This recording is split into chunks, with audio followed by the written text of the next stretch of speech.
Daily మనం national international news కూడా మాట్లాడుకుంటుంటాం, చర్చించుకుంటుంటాం. అందులో బ్రిటన్ గురించి చెప్పుకున్నాం. మతరాజ్యం కాబోతోంది. అక్కడ జరుగుతున్న పరిణామాలు పాకిస్తాన్ నుంచి, ఆఫ్ఘనిస్తాన్ నుంచి, సిరియా నుంచి, బంగ్లాదేశ్ నుంచి ఇట్లా వచ్చినటువంటి వాళ్ళు స్థిరపడిపోయి అక్కడ ఉన్నటువంటి వాళ్ళ బతుకులు బస్ స్టాండ్ అవుతున్నాయి.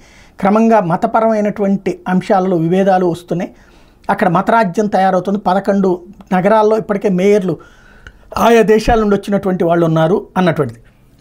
ఇదే సందర్భంలో అమెరికాకి సంబంధించి ఇప్పుడు ఉపాధ్యక్షుడిగా పోటీ పడుతున్నట్టు రిపబ్లికన్ పార్టీ తరఫున ఏదైతే మన ట్రంప్ వాళ్ళ పార్టీ తరఫున పోటీ పడుతున్నట్టు డీవాన్స్ సంచలనాత్మకమైనటువంటి వ్యాఖ్యలు చేశారు. మనం ఇంతకుముందు అనుకున్నదే ఇప్పుడు ఆయన నోట్లో నుంచి వచ్చింది. శంఖంలో పోస్తే కానీ తీర్థం కాదంటారు కదా. ఇప్పుడు వాన్స్ ఏమంటున్నారంటే, ఇప్పుడు ప్రపంచం ఎదుర్కొంటున్న అతిపెద్ద ముప్పుల్లో అణ్వాయుధాల విస్తరణ ఒకటి.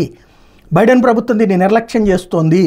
ప్రపంచంలోనే అణ్వాయుధాలు కలిగిన తొలి ముస్లిం దేశం ఏదవుతుందనే ప్రశ్న వస్తే ఇంతకాలం మనం ఇరాన్, పాకిస్తాన్ అవుతాయేమో అనుకున్నాం. కానీ చివరికి అది బ్రిటన్ అవుతుందని నిర్ణయించుకున్నాం. ఎందుకంటే అక్కడ లేబర్ పార్టీ అధికారంలోకి వచ్చిందని వ్యాఖ్యానించారు. ఇటీవల యూకేలో జరిగిన పార్లమెంట్ ఎన్నికల్లో లేబర్ పార్టీ విజయం సాధించిన నేపథ్యంలో వాన్స్ వ్యాఖ్యలు అత్యంత కీలకమైనటువంటి. అక్కడ వాళ్లే ప్రోత్సహిస్తూ వచ్చింది ఈ వలసల్ని, అట్లాగే మతరాజ్యం వైపుకి వెళ్తున్నటువంటి దాన్ని. కాబట్టి ఇక రాబోయే రోజుల్లో అలా అవుతుంది అన్నటువంటిది ఈ కీలక స్టేట్మెంట్ అమెరికా కాబోయే ఉపాధ్యక్షుడు ఇవ్వడం అన్నటువంటిది సంచలనం అన్నమాట.